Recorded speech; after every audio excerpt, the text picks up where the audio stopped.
I don't want to do all. Well, Nate, I was already signed Nate up, so you might be in the clear. Okay. But I would love to have more people who hate that movie on. Welcome. You are entering a strange realm. A realm of what ifs. What if movies, television shows, and video games were better, worse, bizarrer, or downright different? What might they look like? Find out on today's episode of CineCasters. Welcome back to the CineCasters. This is the podcast and show where we watch movies and then pitch them back to each other, or TV shows, or whatever we feel like. My name is Janglez, and today I'm joined by Alyssa. Hello. And today we are looking at actually one of my favorite movies. Like, low-key my favorites. Like, this one always sneaks up on me. Like, somebody will be like, you ever seen this weird little movie called Penelope? And I'll be like, yes. And I love this movie. Yeah. So I brought this to Alyssa's attention and was like, hey, Penelope, we should watch it. And we've sort of been sitting on it for months. Like, we went on this, like, before September, we went on this, like, new age fairy tale binge where we did, like, The Last Witch Hunter. Yep. And some other one, Stardust. That was which we picked up after September. The Sorcerer's Apprentice. Yep. Yeah. And I was like, yeah, we should add Penelope to that because it's straight up like a fairy tale. Less of the like new age fantasy and more of the new age fairy tale. And so here we are. Penelope. Actually a really, really good movie in its own way. Yep. What did you think? I really enjoyed it. I had a lot of fun watching it. The CGI didn't freak me out. Which like CGI? The nose. Oh, that's all I guess practical effects. Yeah. That's just an easy prosthetic they put over her nose. Yeah. Like, it looked good. It wasn't like weird to look at. No, it doesn't. I like that they had the reporter trope of like, we have to get the story no matter what. Yeah, and then it like turns out that he has a heart. He has a heart. Yeah. Yeah. I also like that it's Peter Dinklage. Yeah, he's he great. just kills it in this role. Yeah. He's like the unsung hero. He's not the main character, nor is he like the love interest or primary antagonist, but he's such like an interesting character that's in there. Yeah. Which is what I really like about this is that apart from a few characters that frustrated me, most of the characters feel like believable in a fairy tale setting. Yeah. Like they're sort of caricatures that are deeper than just their archetypes, but it works, but still quite surface level because it's a fairy tale. It's clearly a modern day fairy tale. Yeah. They never give any example of like when this is supposed to take place. Nobody pulls out a cell phone ever. I mean, we saw electric bases at one point. Yeah, but also we don't know like if it's London or New York or where, right? We just know that it's not in Paris because they talk about going to Paris. So some characters have British accents and some don't. And that's just the way it goes, which is super weird because some actors who are British don't have British accents, which I just thought was very strange. Yeah. Yeah. Like Peter Dinklage has an American accent and he's British. And then the main love interest guy is James McAvoy, who is British. Yep. And Richard E. Grant, who plays Penelope's father, is like a very famous British actor. He has an American accent. I never picked up on that. Yeah. Cool. Yeah. So it's just kind of strange. Like some people are British and some people are not. Yeah. It's probably just one of those like, well, what would you prefer to do? Yeah. I wonder if there was any direction around like where it was supposed to happen or what it was supposed to feel like. I think part of the reason why Edward has a British accent, because he's the most prominent character to have a British accent, I think is because they're trying to imply that sort of hoity-toity high-class Britishness in the aristocracy. Because he's the only one that I can really think of off the top of my head.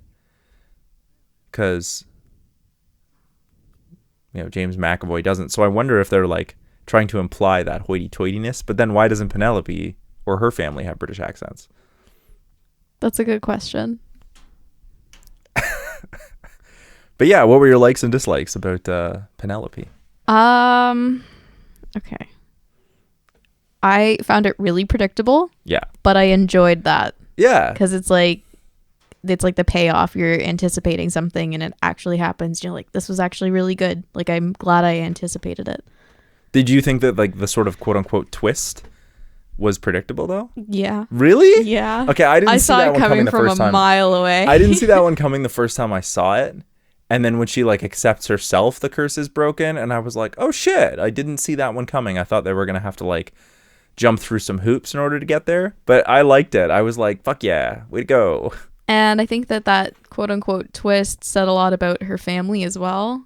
Like, which is why at the end when she's like, oh mom, like you're forgiven, I'm like, no, like clearly there are some issues about like love and acceptance in your family. Yeah, that was not a cool thing. Not a cool thing. Yeah, there's a couple of things that are problematic, which I'm okay with letting go of because this is supposed to be a fairy tale. And it clearly is. Like, you can tell in the way that the setting is done, as we talked about the time period, like even the way people talk is like heightened. I even think the filters used on the camera, Nate could talk more about this, but the filters they used on the camera give it this kind of like shiny, otherworldly aesthetic, as though you are looking into a different world. Yeah, a little bit. Soft focus and sparkle filters. Yes. So sometimes I get that feeling that it was heightened reality, or at least a fictional version of like this fairy tale idea. But yeah, I think it all works. I don't know. I was a fan of the twist. I liked it. I saw it coming, but I liked it. Okay. It's one of those classic, like, you got to learn to love yourself and the way that you are. Yeah, it was just, I mean, they talked about it, but the way it was set up was always like by one of their own, but never, the assumption was it was always somebody else. And until death do us part was the other part of the curse too. Which one? The at the start, I think she explains it as like it was supposed to be until another person accepts you for who you are, until death do you part, or something like that. So it was like implied marriage. Focus on that part, yeah. But because she's stuck with herself until death, like clearly, that, I mean, yeah. How would you separate those two things? That's some science fiction shit that we don't need to get into. I also think like this movie has this like hilarious kind of dark humor to it. Like in the way that at the beginning when they're explaining the curse, and he's just like, so what's his face got married and the maid promptly fell off a cliff, and you're just like, that's like, dark. Whoa. But it's played for jokes, right? Yeah. It's kind of funny. And then even when they're like Uncle Harry or whatever found out that his child wasn't legitimate, he just like flings himself out of a window, which is a recurring motif in the whole movie, like falling out of windows and whatnot. They don't really do anything with it, like in terms of like what it means. I think it's just supposed to be humor.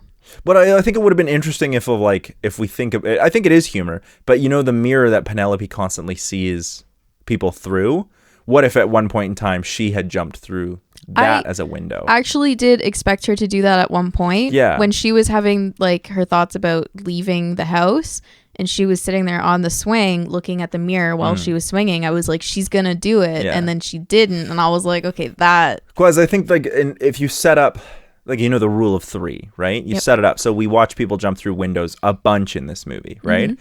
But to set that up and then not have Penelope, and then even have that window that she constantly views her suitors through, and then not have her jump through it, I think was a bit of a loss. Like when she jumps through it, it's both like, oh, now she's jumping through a window, as in trying to get away from something. Her mother is a great example of what she could be trying to get away from. But it's also that mirror, or that window is a mirror, right? So it's a representation of her looking at herself, but it's how she views the world. And when she jumps through, she breaks through. Like, there's some strong literary imagery there. There really could have been, but they don't use it. Yeah, I think that's a lost opportunity. Yeah.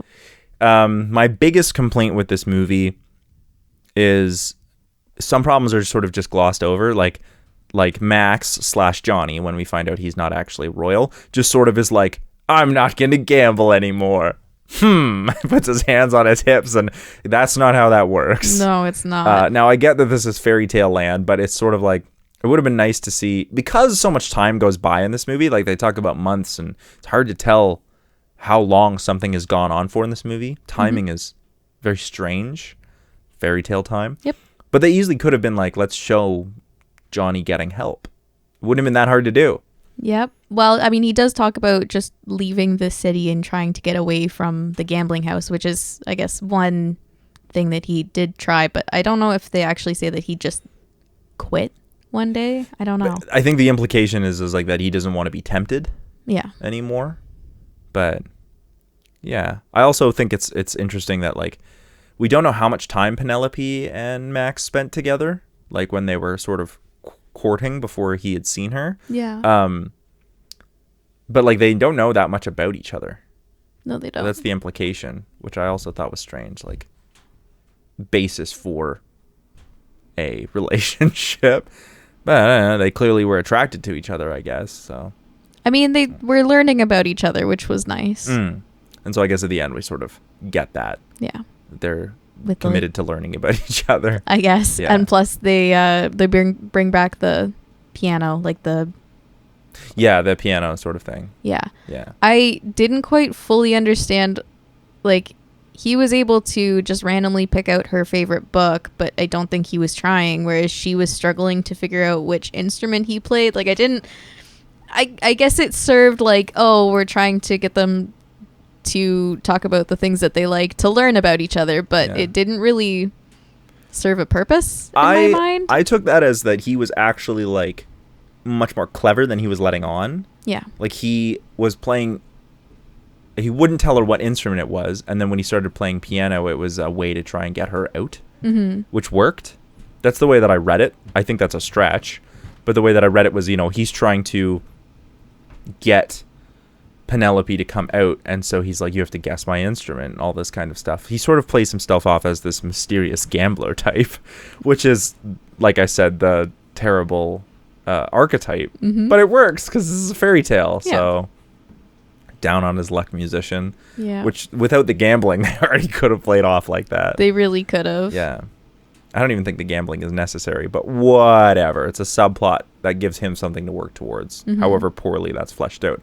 I wonder if there's a novelization of this movie out there. I didn't look. I haven't looked, but I wouldn't be surprised. And this was an adaptation of that, or there is an adaptation of this movie into novel, one way or the other. Yeah. But I actually think the novel might have been an interesting way to like parse out some of the things, because the other problem that I have with this movie is the Jack and Annie characters. That's Reese Witherspoon and her sort of like semi-love interest that doesn't go anywhere. Yep. And the reason I have a problem with that is because why? They're kind of like Captain Shakespeare from Stardust.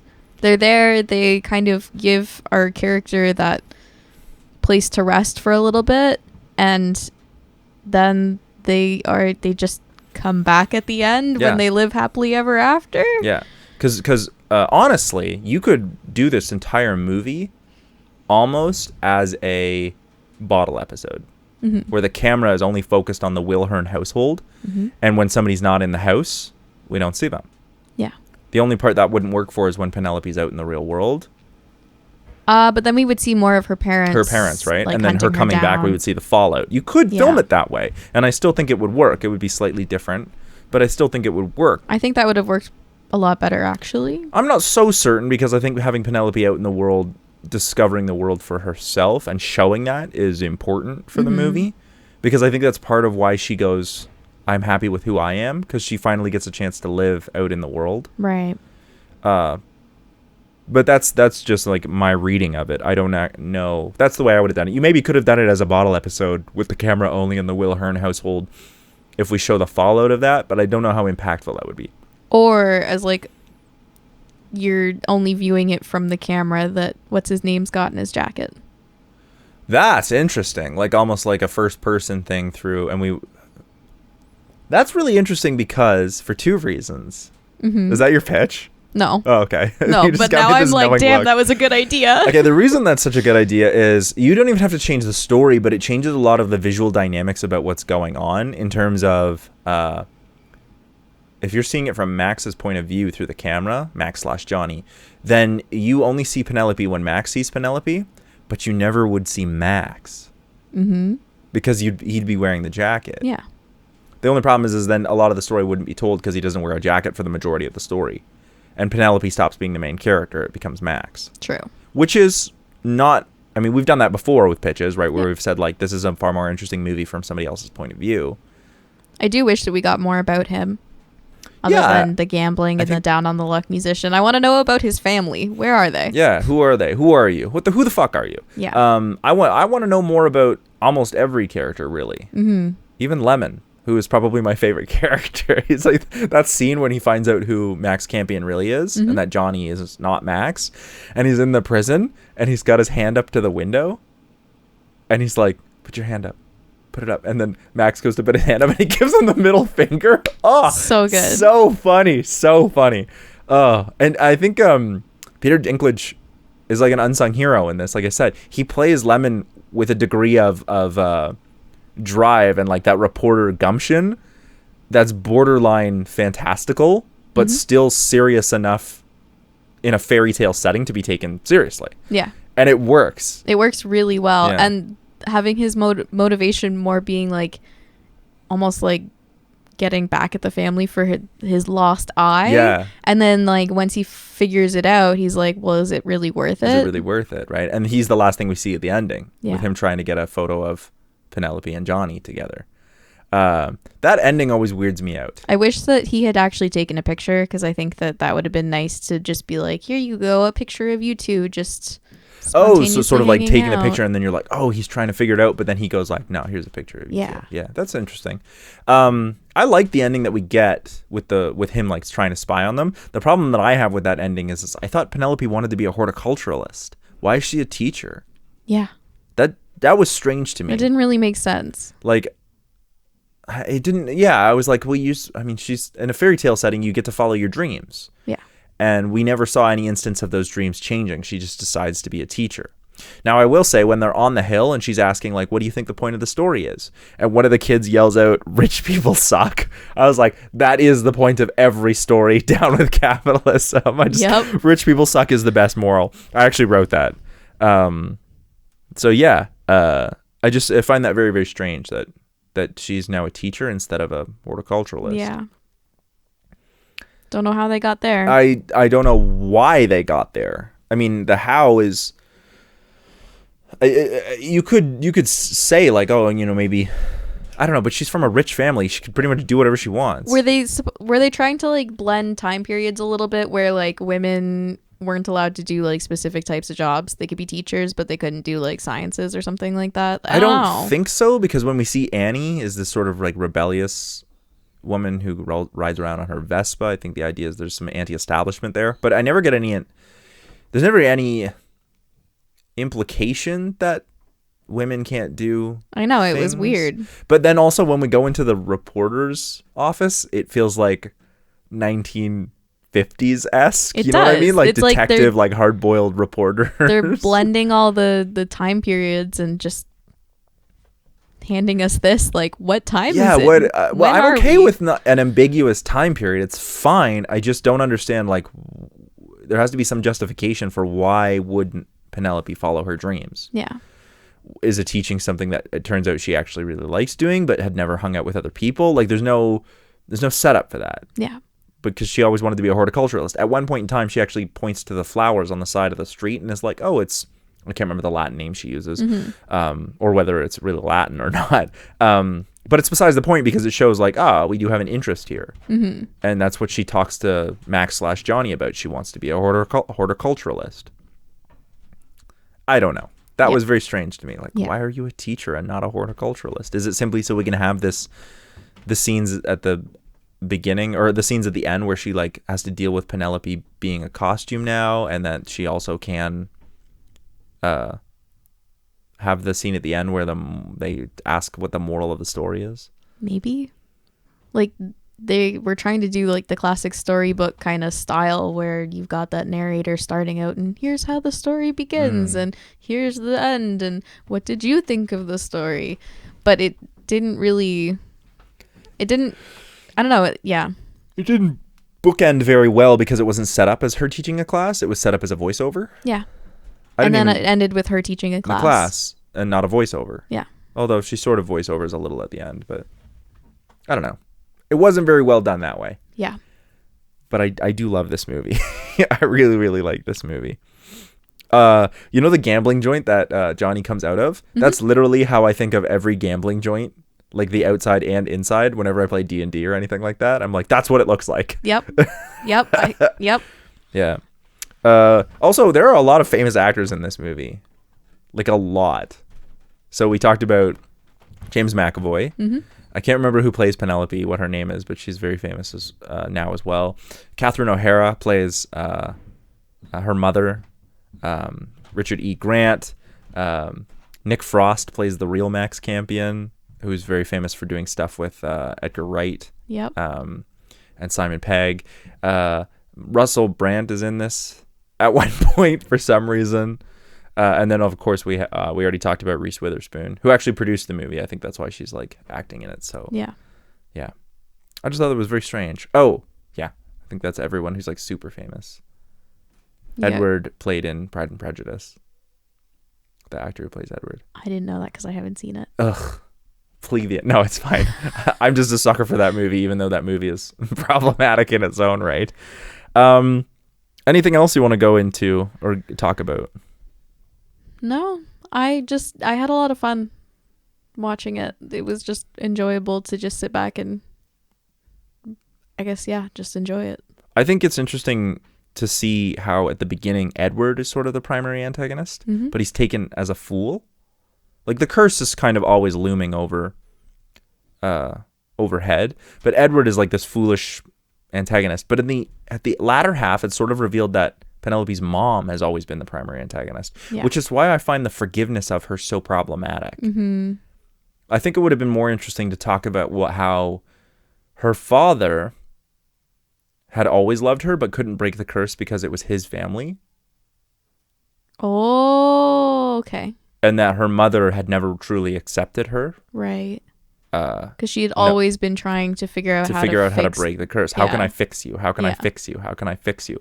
And I think as a metaphor that would have worked well, because I think a lot of, particularly in the obligations around rich families and like how to set up or make sure your daughter or son or whatever is socially acceptable within those circles, is only going to amplify the metaphor of like, you need to be presentable as, if they'd given us a proper time period too, you need to be presentable as a woman who is eligible for marriage, and your nose will never make you that. And therefore, like, I can't accept you.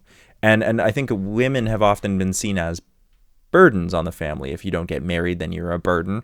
And then, so you need to be presentable. And so until you're married, there's like this lack of acceptance. Yes. And I wonder if that might have been a stronger That would have been a metaphor. really good theme to hold on to. And then actually have it be like, no, if you had accepted me for who I am, not because I'm not married or not because of my nose or a curse or whatever, then I could have been freed from the curse. But also the implication being happy. Yeah. Without an expectation that I'm lacking in something. Yeah. By not being married. Yeah. Or even just like in general, just expectations, just being free of them. Exactly. Yeah. Yeah. I think that's really good. Oh, you could make a pitch out of that. I could. There's so many things. Yeah.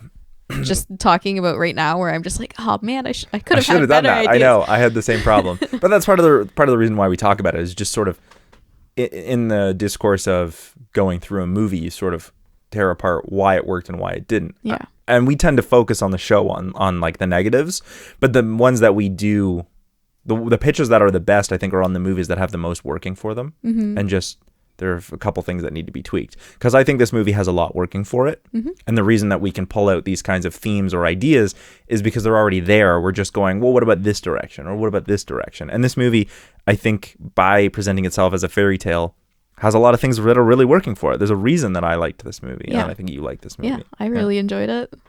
It's super sweet, and it's sappy, but I love it. Yeah, I'm always here for cliches. How's your pitch looking? I'm actually pretty happy with it, though I haven't looked at it since 2 a.m. last night, so it could be like a drunken rambling. Yeah. Would you like to go first, or would you like me to go first? I like my pitch, but it's not my best. I know it's not my best. I just like it. I'll go first. Okay. So I kind of flip-flopped a lot with the idea of swapping the characters' genders. Like, that's one of my favorites, but I kind of was like, it's not really gonna change a whole lot in the way of like themes or anything. And so I was like, nah, I'll just make it so that Penelope and Johnny, and I renamed him as Jonathan just because they're going through similar things. So from the top here, I guess, basically the whole thing starts the same way as it did with the voiceover about the curse and how you know, a great uncle whatever her married great grandfather or whatever. Yeah, married someone after knocking up the maid. Yeah. To use a vulgar term. Yeah. And that whole thing happens. Penelope has been, you know, tolerating the matchmaking because again, they read the curse as the same kind of thing where you have to get married and be accepted till death do you part. But she just wants to live the life of a normal girl, but you know, and it's getting exhausting dealing with all of this matchmaking and all of the men running away as soon as they see her face, and it's it's tiring. So then on the flip side, we see a young man who has been cursed with bad luck, and his whole family has been cursed. Ooh. And it's been generations upon generations of this curse affecting them, and so they are somehow like, their family always somehow makes it through. Like, there's usually some way that they can survive. But in the end, the curse usually gets them. And yeah, so he's the only one in his family right now. He is also, I left him as a gambler, just because it suited his motivation. Sure. For this part. Sure. So he doesn't know of any cures for the curse, but he catches wind of a certain rich family with a huge dowry for an unmarriageable girl. And so because he has horrible luck and he's always running out of money, you don't even have to make him a gambler for that. Honestly. Because if he's just out of luck. Yeah. Yeah. True. I guess I don't really bring up the gambling very much in the rest of this, but whatever. So he's like, well, you know what? It's probably worth it for the money.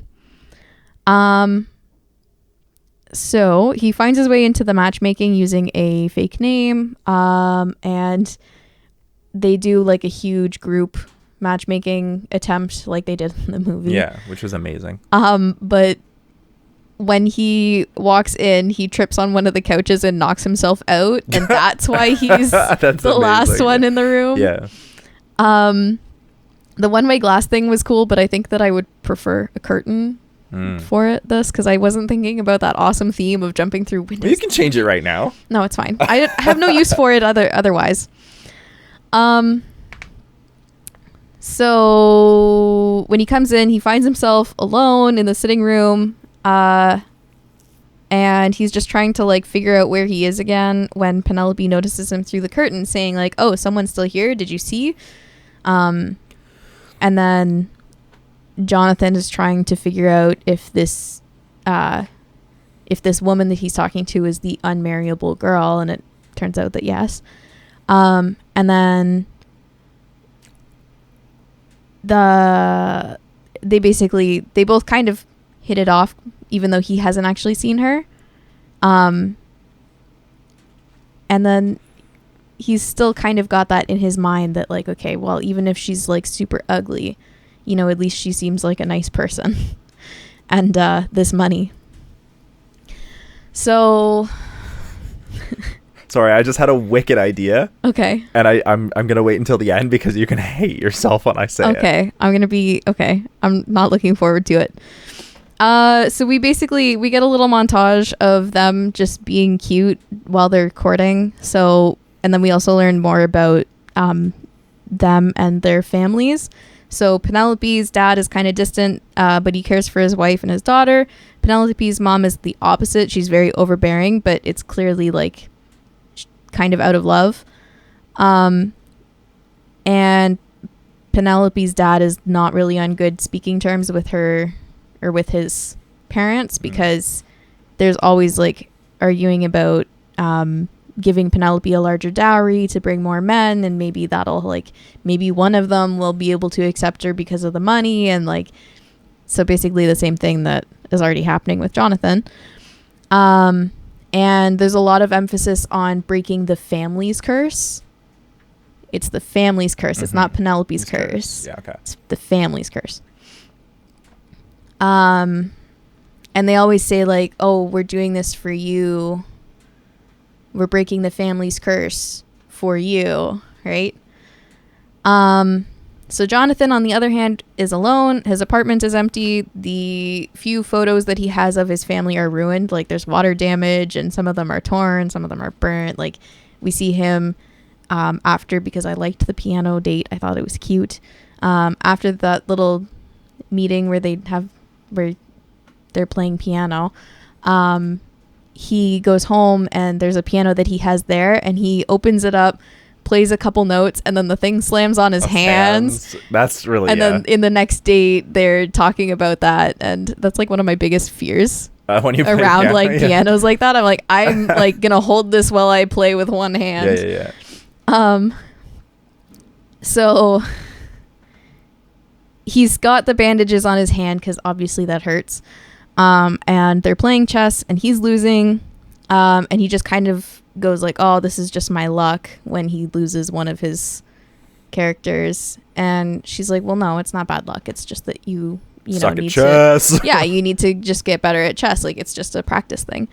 And he just kind of ends up admitting about like his family's curse of their awful luck and how nothing ever seems to go right for them. And then Penelope is immediately like, okay, yeah, you're right. I know your curse is true because you fell in love with someone like me. Oh, that's cute. And so she's like, knowing about this curse, I can't let you keep putting yourself out there for only for the curse to come true with us too. So she walks out and he's just like, so like they basically just like have that moment of truth with each other. Yeah. And so this whole time she's like, okay, yeah, he is cursed with bad luck because he's fallen in love with this person who doesn't have, a regular nose or ears. He doesn't react in the same way that she expected him to. After having men, literally jump out of windows. And so she gets really like frightened of this man who can tolerate her face. And so she runs and he chases, but then he ends up somehow falling out a window. Excellent. Because of his bad luck. And she takes it as he literally jumped out a window again, the other man. Yeah. So she ends up just completely like keeping running, doesn't even want to look at her family because she just lost the only chance of breaking the family's curse. And again, it's the family's curse. Yeah. So her first night out on the town is she didn't bring any money with her. She's just, exploring the park in the dark, watching the stars. When she hears someone strumming a guitar. So she heads toward the sound, and I had to have this because, again, I live for the cliches. Okay. And it's an old blind man who's playing the guitar. I needed the old sage cliche. Like, it had to be archetype, there. It had to be there. So they talk for some time, and then he helps her come to a revelation that, the curse doesn't define who she is. And even though it's her family's curse, it's affecting her the most. And he's like, well, why did you run if this person that loved you so much didn't run when he first saw you in the same way that other people did? And she's like, yeah, okay, maybe you're right. Maybe I'll head home and see if I can talk to my parents about, getting him back so we can talk to him again. She also now knows his identity. She knows that he's not one of the rich people. And so she's like, okay, well, I'm realizing this is a really long pitch. It's all right. She's realizing like, okay, well, I now have to convince my parents to let me marry this man who isn't going to break the family's curse, but I love him and I think he loves me too. And there's a lot of like, back and forth in her own mind about that. So she heads home, and then we stay with the old blind guitarist for a little longer, and he changes shape into the butler who lives in Penelope's house. So at home, she is trying to convince her parents that she doesn't want to break the curse anymore because the one that she loves is also cursed, and if they can live happily together with their curses, then whatever. All good. And I also had the time period for this one where like it was much earlier in whenever. And so there is that like her parents in their minds are like, women shouldn't be making these choices for themselves. So they're like, okay, well, you're not going to be marrying this man who can't break the family's curse. Like, it's not happening. So they basically lock her up. So on Jonathan's side, he's wrestling with a lot of emotions because he's like trying to convince himself that he's really lucky to have met Penelope, like the first person that he felt comfortable sharing his curse with.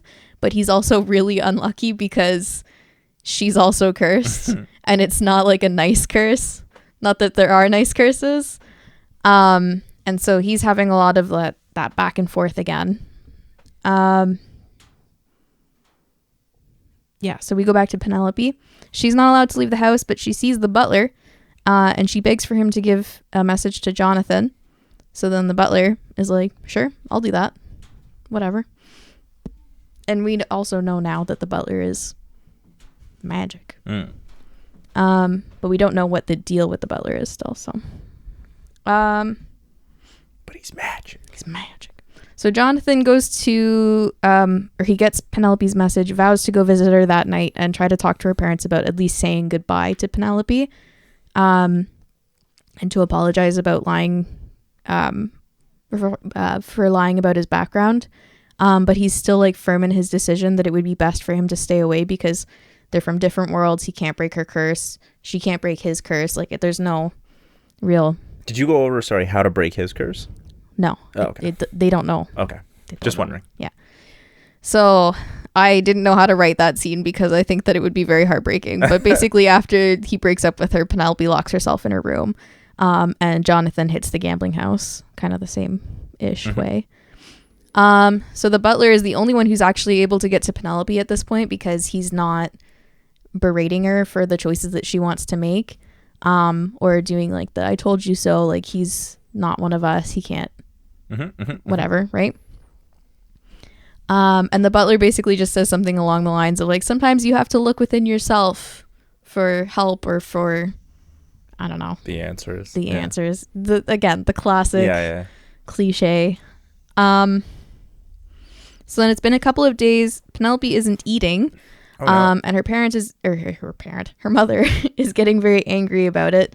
So she basically like announces like, oh, no one's going to marry you if you're frail too. Ooh. And which ends up sparking like this huge argument between her and Penelope. And Penelope ends up proclaiming out loud, like, I don't care to be married. I don't care what anyone thinks of me.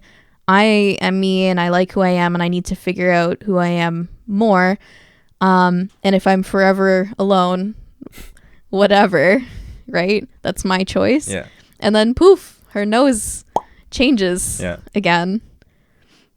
So then we get the same kind of revelation in the family where it's like, oh, if we had accepted you for who you were, then things would have been better and you would have been cured right away. Yada, yada, yada. So then her mother, because again, the time period is like, well, now we can start matchmaking again and find you a good partner. And she's like, no, I have someone that I need to go see right now.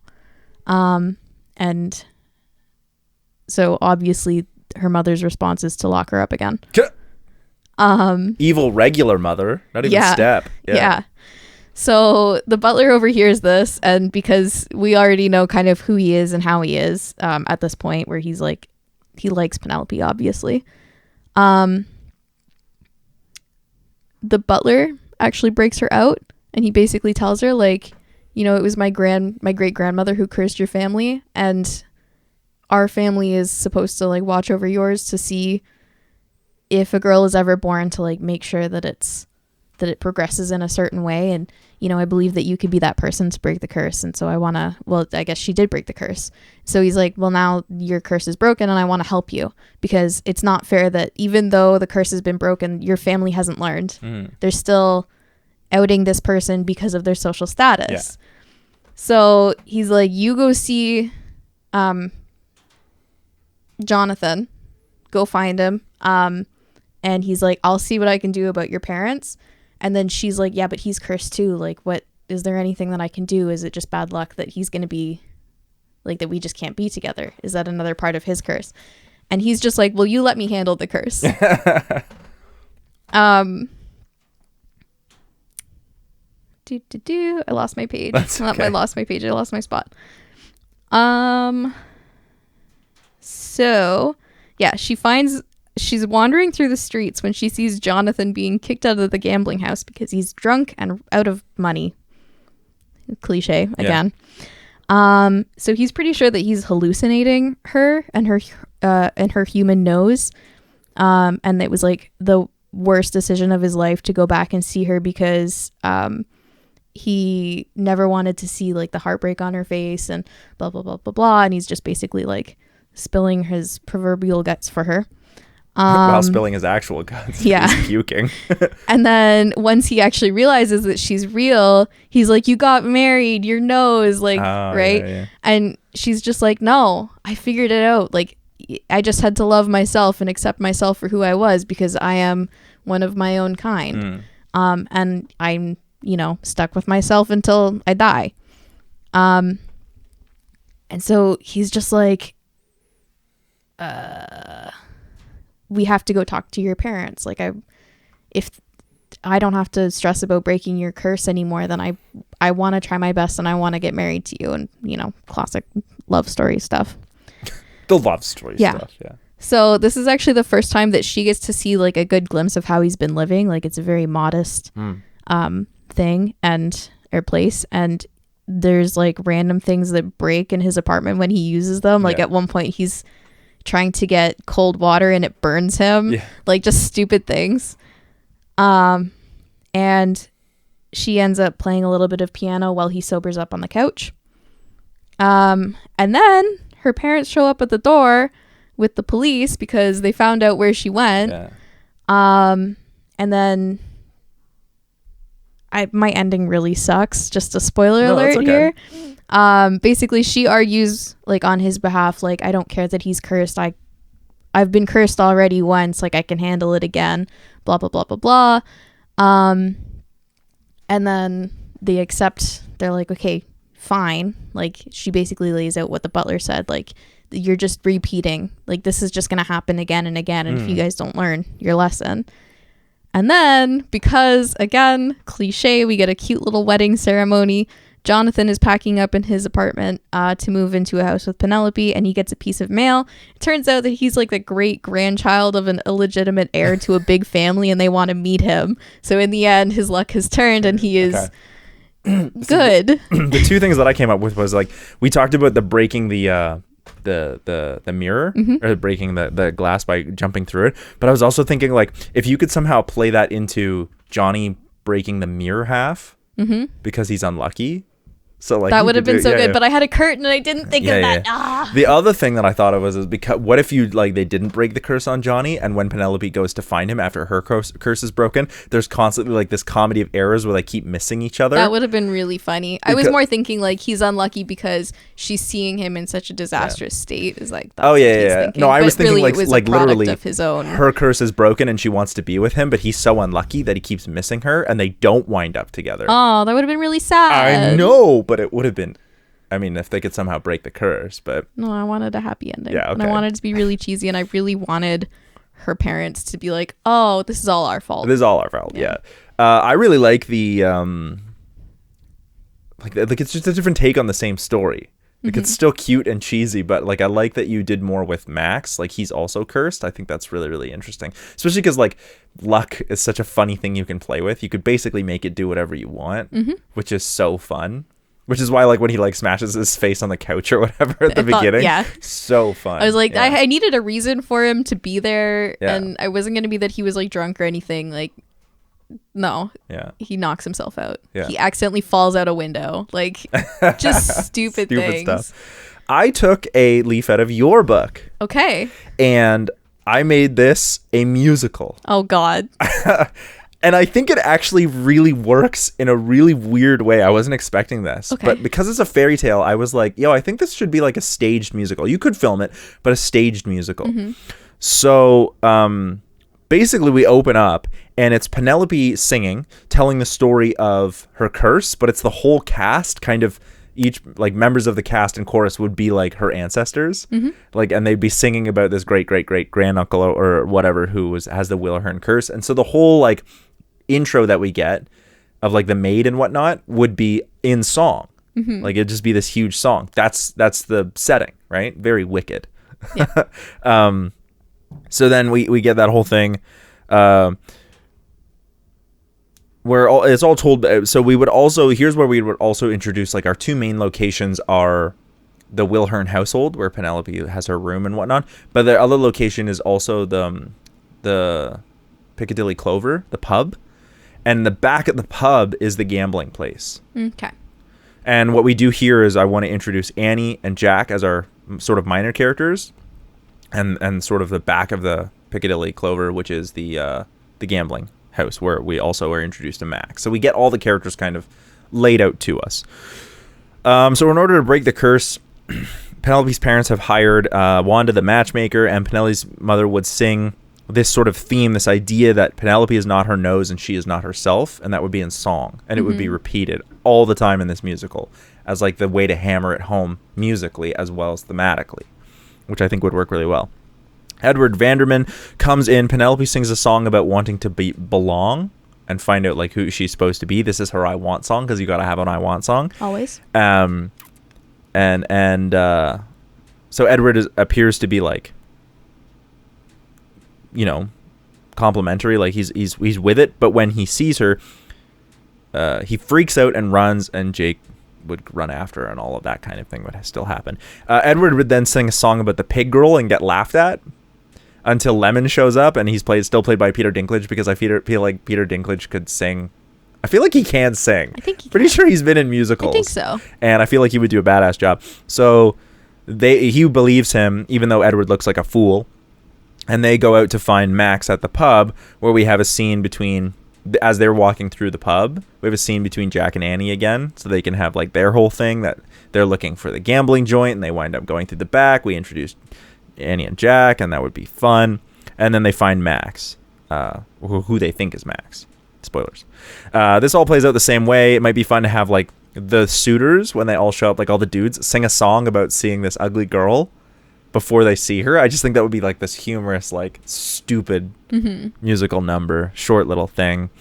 And Max stays because of the camera thing, without realizing. I think it would also be hilarious if like somehow he, like all the suitors are doing choreography and whatnot, and Max has no idea, because he doesn't really belong there. Yep. So he's like, did we rehearse this or some shit? You know what I mean? I just think that would be stupid funny. So without realizing it, he's still there. Penelope begins to start singing what sounds like a reprise of her I Want song. But then she stops. She's cut off because she sees Max. And she's like, whoa, there's still a dude here. And he's like, what, are you about to sing? And she's like, no. Like, I thought I heard something. Right? That kind of thing. So the two talk and flirt. And she tries to guess his... This would be over, like, some scenes. She tries to guess his instrument, and this in itself would be like an experimental song, as he poorly plays through different instruments. I want it to be experimental, but I don't want it to be so experimental that audiences would be alienated. Like, it's not going to be musique concrète or like free jazz, but it would be fun to like have him move through different instruments, and you could have those instruments played in the orchestra differently. That's just fun musicality. After a few scenes, Max and Penelope are doing things, playing chess. Finally, he's playing piano poorly, and Penelope would come out and stand behind him, and they would play this kind of simple duet where they're singing in unison with this very simple melody, playing it together. And then he would turn around and see her, and he's like sort of freaked out, but he's like, it's okay. And then he reaches up, and the jacket takes a picture, and he's like, shit, and he bails. It's discovered that he's working with Lemon and Edward, but instead Penelope offers to marry him, and then she's like, I'll kill myself. And he's sort of like, I can't let you do that. Like, I can't marry you. But I absolutely am not agreeing to that, because he clearly cares about her and doesn't want her to kill herself. So Penelope's heart is broken, and she begins to sing the song that she was cut off earlier. And it would be like this awesome version, reprise of her I Want song. But like, I'm thinking like Defying Gravity, because it's also the end of Act 1. So this big thing where she decides to leave and she closes the door, and that's like, end of act 1. Mm-hmm. Awesome. So the entr'acte would be Penelope and the cast singing about life on the outside of the house, where she's like finding her own, and the cast is like, did you hear there's a pig girl out there, but nobody knows what her name is and stuff like that, or Penelope's using a pseudonym, whatever, I don't care. It's not really important, but they're all singing about this pig girl, and Penelope has actual friends named Jack and Annie, and she meets them, and she also, her keeping her face covered was less of an issue in mine. Mm-hmm. Like, she just keeps it covered, and people are like, yep, that's the way it is. Yep. She's just weird that way.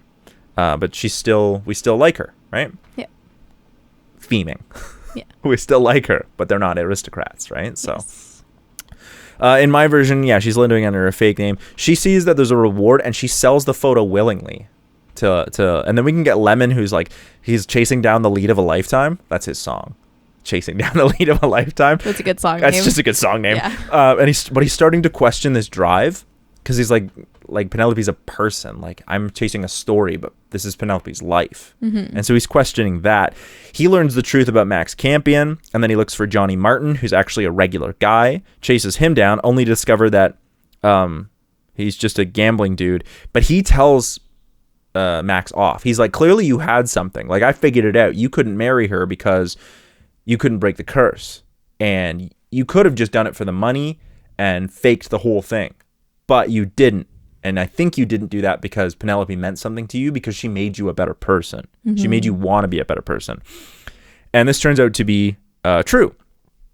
And Johnny decides to turn things around, and we see him actually playing piano like a badass. And he starts playing the Penelope that he starts playing Penelope's I Want song theme, but because he only heard part of it, he transforms it into his own I Want song. Still based off of hers. I like that. But it's like transformed into his I Want song. So the first 4 or 5 notes would be her song that then carry on into another direction for his song. I like that a lot. I know. That's fucking really clever if I could pull that off musically. Which is such a lucky thing that I don't have to do this for that pitch, but whew. Yeah, so the idea here would be he's trying to figure out what it is that he wants, and the metaphor is as he's trying to figure out what it is that he wants, he's also trying to figure out what the song's going to sound like. Mm-hmm. So the metaphor for the song and his want is actually him figuring out the song. I also think that's quite clever. So Penelope's parents would then find her, and between the Vandermans and the Wilherns, they basically agree between the parents to make their children forced to marry. So but it'll make Edward look less crazy, and it makes Penelope, potentially break the curse. And this is the proper thing to do. And we get a reprise of Penelope's mom, Jessica, singing the song of "You Are Not You" and "This Is Not You" and that kind of thing. Yep. When Johnny, old Max, but Johnny shows up and tells Penelope, he's like, I like you just the way you are. But I couldn't go through with it because if I marry you, the curse won't break. But also, like, you agreed to kill yourself, which means the curse won't break and you would kill yourself. And I don't want that. Like, I like you for who you are, but I'm not aristocratic blood. But Penelope's like, nah, man, you broke my heart. Like, you broke my heart. I hear what you're saying, sort of, but you broke my heart, so no. So before the wedding, Penelope decides that she doesn't actually want to get married after hearing what Johnny said. And so she's like, I actually am fine. When I was out in the world, people liked me for me. Johnny liked me for me, not because of my nose. I like me for me. And the curse breaks. And her father is basically like, oh, I'm glad you found like who you are. But I unconditionally loved you, but I couldn't break the curse because it's my family's curse. Mm-hmm. And her mother is like, oh, now that you're not cursed, we can set up actual engagements. And she's like, what the fuck? Like, I don't want this. And her father is like, don't listen to your mother. I married your mother because it was the right thing to do, not because I loved her. And that was the whole reason that this started, is because people kept marrying the right person, quote unquote, instead of marrying for love. That's what started this whole curse. Don't do what I did. Go love somebody else. And, go out and find somebody who encourages you or who wants you to be who you are and accepts you as you are. So meanwhile, Johnny's trying to move on, and he winds up playing a concert on piano at the Piccadilly where Jack and Annie would actually sing their song to him playing, but they don't know who he is. They know that Penelope's talked about him, but they don't know who he is. They think he's Johnny, not Max, and she doesn't know. Anyway, it's not really important how they don't. But the idea is that their lives are constantly happening behind each other without everyone knowing, overlapping. So they would get to have a song, and they would finally get together, which has been a subplot through the whole thing. Penelope, so Penelope no longer trusts her parents, or her mother rather, and wants nothing to do with being part of the aristocracy. And with her father's blessing, she goes to school. Like, her father's like, I'll help you. Goes to school to study biology in the hopes of doing something with plants, horticulture. And so she's still in school at the time, and she attends a costume street party with Annie and Jack at Halloween, and she's dressed up as Penelope. And they go on the street. They go and find Johnny's apartment, and Annie and Jack go off and do their own thing. And Penelope's like, can I use your bathroom? And she's in costume, so he doesn't recognize her. And a lot of people are dressed up as Penelope. And they sort of beat around the bush, and she tries flirting, but he's brokenhearted, and she's unwilling to reveal herself, thinking that she doesn't know how he's going to react. So they're both kind of coy with each other until she sees the piano in the corner of the room, and she's like, and she begins playing a few notes of the melody they once sang together. And he plays with her, but instead of singing in unison, we develop it into a full song where they sing in duet. And they recognize each other through the fact that they recognize the tune. And then we develop it. And then together, they sort of, that's when they like realize they want to be together and recognize who each other are, whatever. Yep. So together they would then go out into the street, like into the costume party, and then we get the whole cast sing the finale of Penelope. Yeah, because they'd all be dressed like Penelope. I like that a lot. Costume. Yeah, that's really cute. Yeah. What I think really works for this, and it would be hard to do, I kind of want to try it as a musician, but I think what I would try to do is make the music work. And try and actually like make it a musical, because talking about these kinds of things is one thing, but actually sitting down and being able to write the music that way is another thing. And there's a couple things here where I've tried to play with the form of a musical in order to match the themes of the movie story. And I think I've done that fairly well. The difference is talking about it versus writing music to do it. Yeah. So, yeah. While you were talking, I came up with another thing that I didn't quite like about the movie. Oh, the original. Go for it. Yeah. Why didn't Johnny recognize Penelope's voice? Yeah, I don't know. They spent so long together, but I don't know. It's fairy tale logic, I guess. So yeah, but I'm actually quite fond of this pitch. I really like that pitch. It's probably one of my better ones. It's not super smart, but I like the way that I played with the form there. Yeah. And I liked yours too. I thought you basically tried something different. I think the curse on Johnny is actually maybe more interesting. It makes him more interesting than even in my version. Yeah. He's still kind of this generic character even in my version. It's tough because I wanted to do like they're both cursed and it's something out of their control, but I didn't want them to be like, oh, you're the protagonist of the story because you're cursed. Like I really wanted to try making sure that everything they did was their choice. Like it was his choice to go get drunk and waste away all his money, and then he was still unlucky enough that Penelope saw him in that state, but it was still his choice to do it. So if I was gonna flesh out my pitch as a full script, like as a full musical, which I feel like I might, like it's, let me know if you need help. I want your help. That's exactly what I was gonna ask, is I want your help both with the music and with the whole script. But I wonder if it's worth like looking at Johnny to make him a stronger character in the whole thing. We'll just combine our pitches. That's what I'm talking about. Yeah. So, musical. That would be a lot of fun. That'd be dope. I think. Yeah. Any last minute thoughts about Penelope? No, I really like it. Right? I knew you would. Yeah. It was a really sweet movie to watch. I adore this movie. It's not it's like it's smart enough or different enough that you can watch it and not be challenged, but it doesn't feel like you're playing into normal ideas of how characters develop, particularly when Penelope breaks the curse for herself. Like she doesn't need a male protagonist to do it. She does it herself, and it's through her own like assertions of self and finding herself, which I like. But it's also not so smart that you have to like. You can just watch it for fun. Yeah, it doesn't have to be. Not all movies have to be like high art, clever auteur, right? Yeah. It can just be like, this is a smart, fun movie that has a really nice message in it. Yeah. Despite being problematic, which we talked about, and it's not even that problematic. No, it was just. nitpicks. Yeah. It was good. I really enjoyed it. I'm really glad that we finally got around to it because we've been talking about it for a few months. Since July. Yeah. Where can people find you? You can find me at twitch.tv/Alyssa Lou with 3 O's. You can also find my creative stuff, or my handmade stuff at Alyssa Rose Handmade on Instagram. You can find our band Robot Philosopher anywhere you listen to dope music. We've got some music coming out soon, so be sure to check that out. Very exciting. Yeah.